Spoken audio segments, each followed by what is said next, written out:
Welcome to the Mindful Love podcast. My name is Tabitha MacDonald. I'm very grateful that you joined me for today's episode. Today, what I want to talk about is something very valuable that I learned recently, the importance of completion. As we are growing and changing and become the new version of us, then there comes a time where we have to complete our old identity or an old creation. And so when we look at structure and the power of structure and the power of creative structure, we have an old way of being, maybe an old way of being in relationship or an old way of being in our career or our lives. And once that old way of being is no longer relevant to the person we are becoming, it's important that we complete it. And so there's a completion exercise that we use in coaching. And the reason it's so important is because when we live in a creative orientation, it initiates this massive momentum in our lives. And if when we think about completion, it's really key in developing continued momentum. So I've been in this creative process of expanding the way that my massage clinic operates into more of a integrated mind, body, soul type work, not just body work, but like also integrating, coaching and new energy modalities for a while. And as I've been creating that, I've had to create new avenues with which to communicate and new ways in which to bring different healing arts into the clinic. And then also to realize that I want more freedom for my time and to go into the online market. And as I've been shifting my identity, all of this old stuff has been coming up. And I've also been shifting my identity around relationships and love. And it was really interesting because I started getting a lot of momentum in my coaching business and in the programs I offer for online. And um, my old identity started creating resistance. And it created resistance in the most interesting way. It was last November. My ex, who I talked about in the very first podcast about the worst heartbreak of my life, called and said that she had just is just coming out of a really toxic, abusive relationship and asked if I knew anyone who needed a roommate. And I immediately said, "Oh, I do. I need someone to take over the downstairs bedroom. It would be great. I'd have extra rent."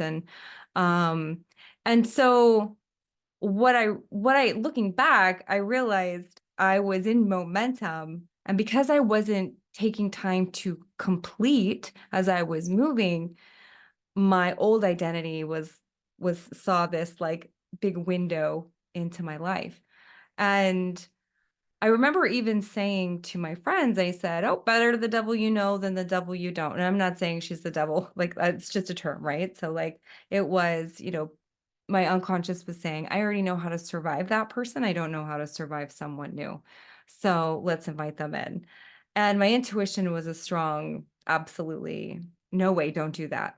And I didn't listen because I was so focused on recreating a problem that I already knew how to solve. Because I had so many new creations in my life that I can now see that my unconscious was like, "Oh my gosh, there's so many new things. Let's create an old problem that I already know how to solve and I already know how to survive so that I can find some familiarity in the world." And so we agreed to have her move in with boundaries and some kind of like rules in place. And I said, like, this is a friendship and we're going to put some boundaries around our relationship and just other things that I won't go into to make sure that we're both safe and healthy. And, one of them was not dating anyone else while she lived here so that we could both feel safe because it's just awkward, right? You don't we weren't there. And so over the last several months, I noticed a lot of my old behavioral patterns coming up and resurfacing. And a lot of those behaviors looked like being insecure, looking in the mirror and not liking who I saw, giving up on my hopes and dreams, betraying myself, with distraction and not completing any of the projects that I said or meeting any of the goals that I set out to accomplish.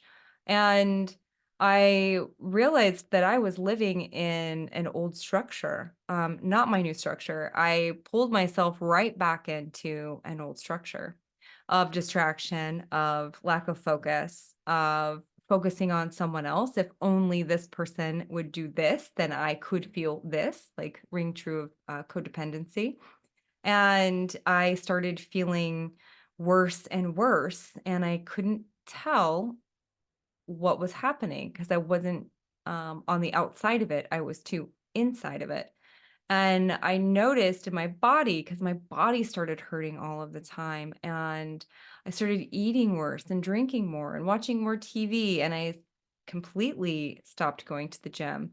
And I couldn't figure it out because I wasn't taking the time to be honest with myself about what I was creating. And the old me would have blamed my ex and been like, "Oops, still toxic, still emotionally abusive. It's all you. You fooled me again." New me, who lives in a creative orientation and definitely takes responsibility for my creations, was like, "That's interesting. Why would I choose to recreate one of the most painful experiences of my adult life?"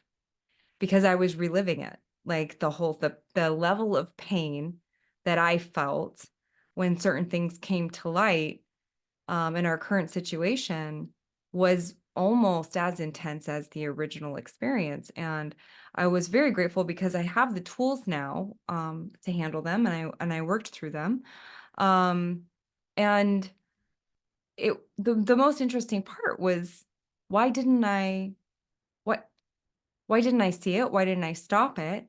I teach this for a living. I write courses that are great on this. Why didn't I see it? And the only answer I could come up with was there was old programming that was still operating in my new structure that I didn't know about. And until you actually get put in a situation where that old programming comes to light, you don't really always see it. And also, I think the wound was still there.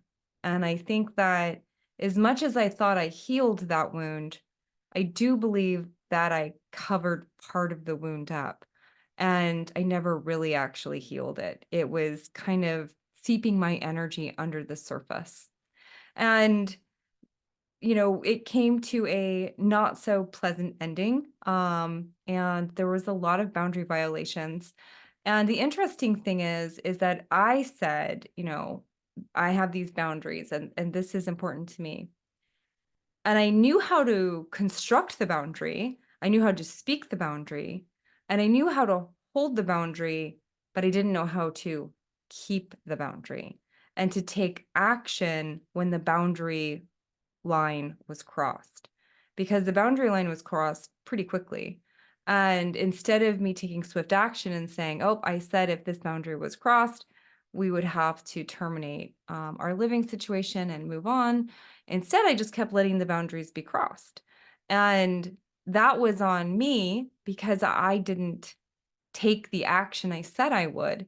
And then when I look at my life in the bigger picture, this is actually a dysfunctional pattern that I've been playing out for a long time around boundaries not being safe and not being protected.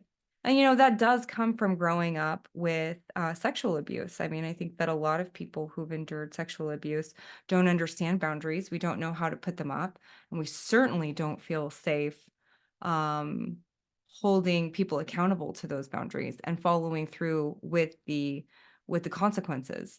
And saying that out loud is a little scary, because I never like to really own the fact that I have sexual trauma in my past, even though I have so much.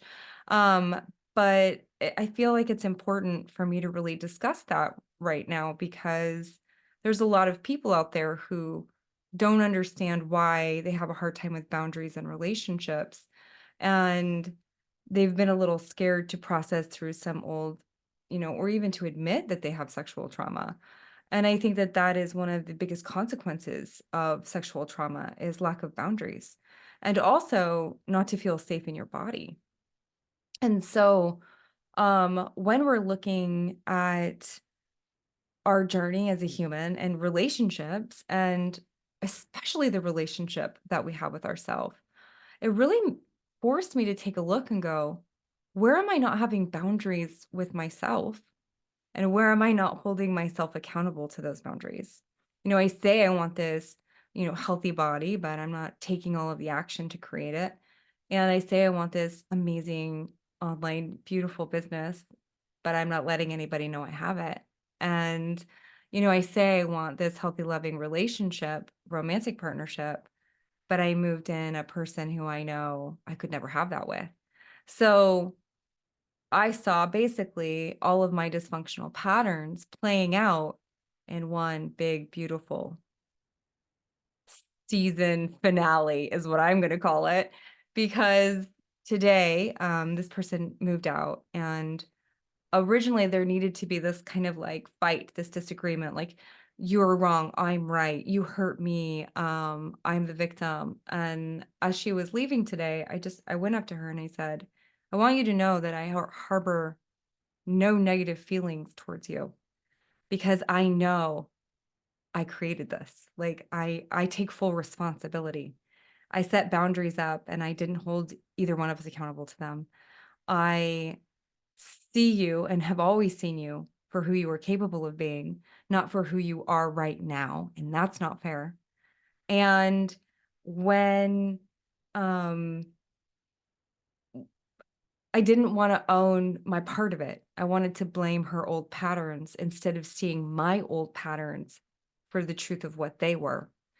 And so after she left and I really thought about this experience, I sat down and I did some neurographic work on it. And then I did this beautiful completion exercise. And with that, I sat down and I really thought, I'm gonna properly complete this lesson. And I'm gonna really take the time to go, what did my unconscious need from this experience? Why did it create it again? And think about how I can use those skills and talents and abilities that I developed through this experience for my next creation. And how can I move through this so quickly next time so that I become an emotional ninja because I got swallowed up in pain. I got really swallowed up in pain the last week and a half. And here's the thing is I'm so proud of myself because the old version of me would not have allowed myself to feel any of the pain. I would have stored it for later. And it's funny because I do a lot of parts work and I was in a meditation and I saw all my old parts who had experienced this pain many times before with this person and other people. And they were like, "Sorry, we didn't process the pain, and we left it for you."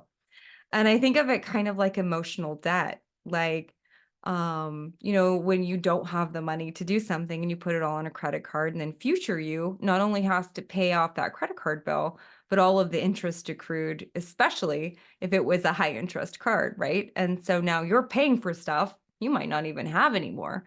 And I think that's true with emotional debt. Because if we don't learn to process our pain in the moment, then what happens is it gets stored in our body as like emotional debt.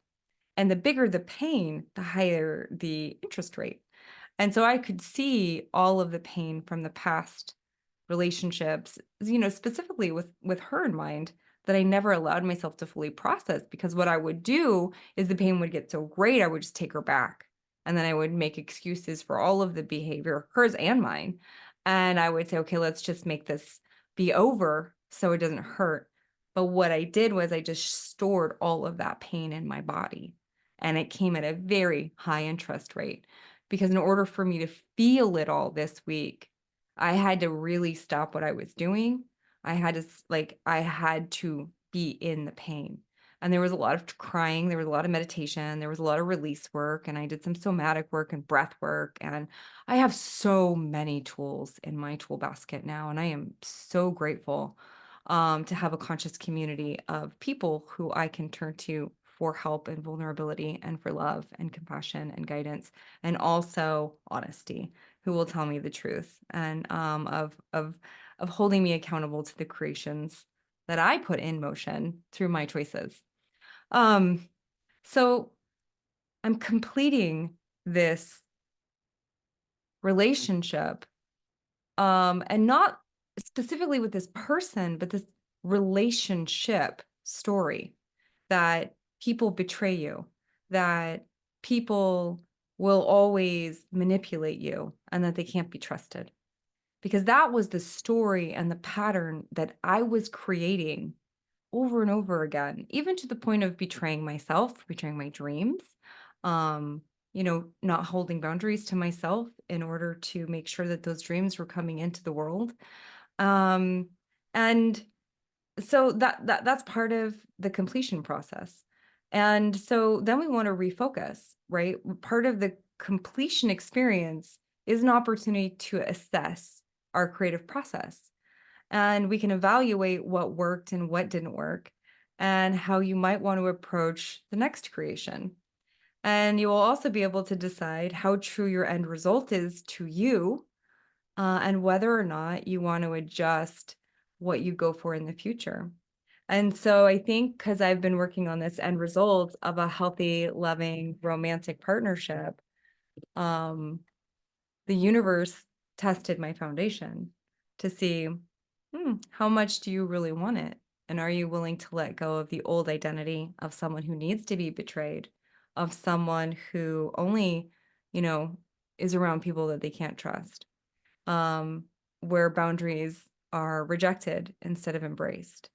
And I saw a lot of cracks in my foundation, and I'm very grateful for it, because now what I've really learned is that I can't put a human being, another person, into the structure that I want to create. No matter how bad I want to take everyone with me into the new house, I have to be willing and open to receive the new people who can live in that house with me safely. And how I've changed, and this is question number 2, is really, what have you changed? Ownership. I owned it this time. In the past, it was always, why is this happening to me? Why do these people keep hurting me? And instead, I thought, wow, why did I choose to create this again? And I sat and I listened with a lot of compassion and empathy, especially because, growing up in a home where boundaries weren't even allowed, that's something that's a skill that you have to learn. It's knowledge you have to obtain, and not always good at it at first. I know that. And, compassion for the learning process as well. Um, and then you think about, like, what have you created? Number 3 is, what have you created? And what I created was another very toxic relationship structure with this person, not on them.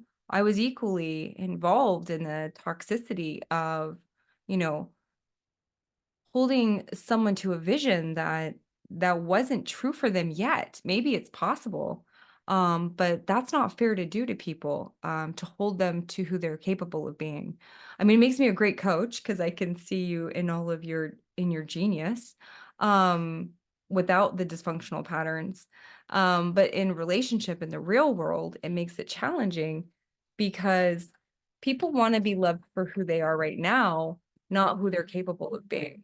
And I think that the same goes for ourselves. Like, we do want to hold ourselves in the creative structure of who we're becoming, but then we also sometimes need to go, am I being that person? Am I taking the action? Am I having the feelings? Am I having the thoughts? Or am I still operating from my old structure? Um, so it's taking that moment to really be honest with yourself about how you are being. And number 4 is, what are the old patterns, behaviors, and results that you're finished with? And I think I mentioned this a moment ago, but I am done with believing that people will always betray me. I am done believing that betrayal needs to exist in relationships. I am done with old definitions of love that say love cannot exist in boundaries, and that boundaries are restrictive and unfair and not safe.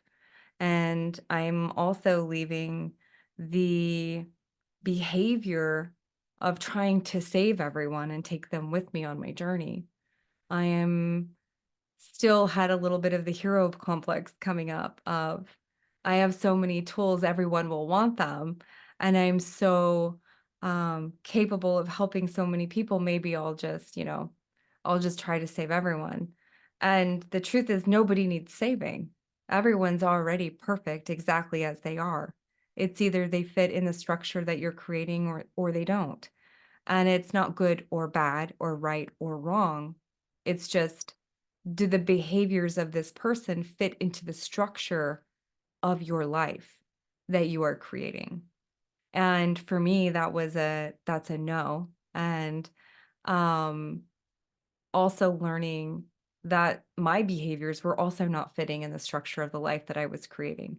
And I wouldn't have seen them had I not had them reflected to me so beautifully. Number 5 is to acknowledge yourself in your greatness and your humanness. And I love this because I am a human being and I am learning on my journey how to operate in safe, secure relationships. And I know that parts of me are terrified because they've never really known how to do that in a romantic relationship, because they weren't taught or modeled that growing up. And it's something that I really am passionate about creating and teaching other people how to create. And so I also recognize that I'm human and that I'm still learning, and that when it comes to my own personal life, my dysfunctional patterns will always pop up, and I can either choose to recreate them and learn from them and grow, or I can choose to complete them and be done with them. So the last question that we ask in the completion is, what skills, insights, knowledge will you bring to your next creation? And what are you going to create next? I am going to be so okay with the boring stuff and the stuff that I don't want to do and the stuff that's not exciting, the stuff that's just consistent and steady. And that is a skill that I am developing, because when we have relationships that have a lot of chaos in them, we get addicted to the highs and lows of them. And unfortunately, that addiction to the highs and lows transfers to other things in your life. And so, like the scale, oh, I like the high, I like the low, we like the journey, we like the back and forth. Same with relationships, right? Oh, I like the chaos of it. It makes me feel alive again. Or even in creating our businesses that we want to create, or the wealth that we want to create, or health, any of it. When we're addicted to the highs and lows, we don't do the boring stuff in between to make sure that it's consistent and that it sticks. So that is probably the most important lesson that I'm going to take with me. And also the skill of being able to really recognize when I am not holding my boundaries and respecting them, and um, holding people accountable for not living within the boundaries that I create in order for me to have healthy, loving relationships in my life. And I'm excited to start this next chapter. I did a beautiful completion ceremony with myself earlier, and I really feel clear and excited. Like, there's just this beautiful energy that seems to be ruminating in my energy channels right now at the thought that this is now complete. And so now, as I'm even speaking it and I'm recording this podcast episode, I can feel the energy shift in my body around allowing my unconscious mind to complete it. It's almost like there was all these little parts inside of me that were like dying for me to finally just say, thank you, this lesson is complete. Until next time, my name is Tabitha MacDonald, and I just want to thank you for joining me on the Mindful Love podcast today. If you're interested in working with me or learning how to harness the power of your own intuition so that you can lead a fully empowered life, please visit me at mindfullove.love.